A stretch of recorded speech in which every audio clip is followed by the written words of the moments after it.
Hello विद्यार्थियों, good morning. विद्यार्थियों, आज हम सीखने वाले हैं तीनों अवस्थाओं में पदार्थों के अंतः रूपांतरण को।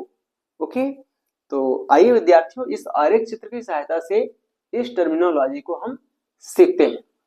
तो बात करें विद्यार्थियों, यदि कोई पदार्थ ठोस अवस्था से द्रव अवस्था में जाती है तो उसे क्या कहते हैं? द्रव अवस्था से गैस अवस्था में बदल जाती है विद्यार्थियों तो कहलाती है। और यदि कोई पदार्थ गैस अवस्था से ठोस अवस्था में आ जाती है तो उस क्रिया को क्या कहेंगे? तो चलिए एक एक करके हम इसे सीख लेते हैं इस आरेख चित्र की मदद से। ओके, तो यहाँ पर विद्यार्थियों, यदि कोई पदार्थ ठोस अवस्था से द्रव अवस्था में अर्थात तरल अवस्था में बदल जाती है तो इसे हम क्या बोलते हैं? पिघलना या गलना, या विज्ञान की भाषा में इसे संगलन कहा जाता है। क्या कहलाता है विद्यार्थियों? संगलन। ओके, और यदि यहाँ पर विद्यार्थियों, अब ये जो द्रव है यदि ये ठोस अवस्था में आ जाती है तो इसे हम क्या कहेंगे? जमना, फ्रीजिंग कहेंगे विद्यार्थियों। क्या कहेंगे? फ्रीजिंग या जमना कहते हैं कि वो चीज जम गया, वो द्रव जो हो गया वो क्या हो गया? जम गया। जैसे हम बात करें यहाँ पर, यदि बर्फ पिघल रहा है विद्यार्थियों तो इसे हम पिघलना, गलना या संगलन कह देंगे। लेकिन यदि वही द्रव, पिघला हुआ द्रव अब फिर से बर्फ बन जाए तो उसे हम क्या कह देंगे? जम गया, फ्रीज हो गया। ठीक है ना? चलिए, यदि हम बात करें यहाँ पर, यदि कोई पदार्थ द्रव अवस्था में है और वो किस में आ जाती है? गैस अवस्था में आ जाती है। जैसे पानी को हम जब उबालते हैं या तो खुली अवस्था में रख देते हैं तो वेपर बनाती है, वो वाष्प बन जाती है। ठीक है, जिस क्रिया को हम क्या कहेंगे? वेपोराइजेशन या वाष्पन। ठीक है, तो द्रव अवस्था से गैस अवस्था में पदार्थों के जाने को हम क्या कहते हैं विद्यार्थियों? तो वाष्पन कहते हैं या वाष्पीकरण कहते हैं। ठीक है, लेकिन यदि यही गैस फिर से द्रव बन जाए तो इसे हम क्या कहेंगे विद्यार्थियों? इसे हम कहेंगे संघनन। क्या कहेंगे? संघनन कहेंगे विद्यार्थियों। ठीक है, तो यहाँ पे हम क्या कह रहे हैं?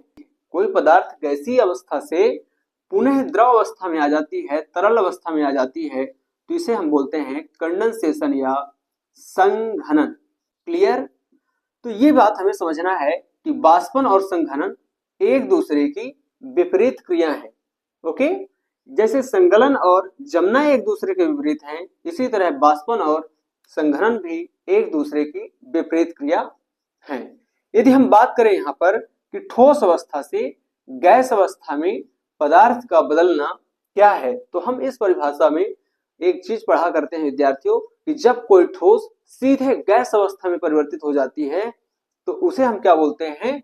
ऊर्ध्वपातन। क्या कहते हैं विद्यार्थियों? ऊर्ध्वपातन कहते हैं। लेकिन यही टर्मिनोलॉजी यदि इसके विपरीत हो कि यदि कोई गैस सीधे ठोस अवस्था में, मतलब बिना द्रव अवस्था में आए यदि ठोस अवस्था में आ जाती है तो उसे हम बोलते हैं विद्यार्थियों निक्षेपण। क्या बोलेंगे? निक्षेपण। तो जब कोई पदार्थ गैस अवस्था से सीधे ठोस अवस्था में आती है तो ये क्रिया कहलाती है निक्षेपण।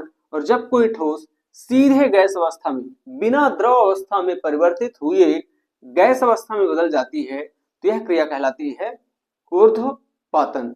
ओके, तो यहाँ पर ऊर्ध्वपातन और निक्षेपण एक दूसरे के विपरीत है। यहाँ पे वाष्पन, संघनन एक दूसरे के विपरीत है और यहाँ पर संगलन और जमना एक दूसरे के विपरीत है।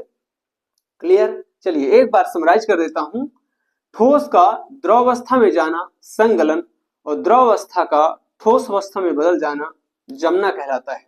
द्रव अवस्था से गैस अवस्था में बदलना वाष्पन और गैस का द्रव अवस्था में बदलना संघनन।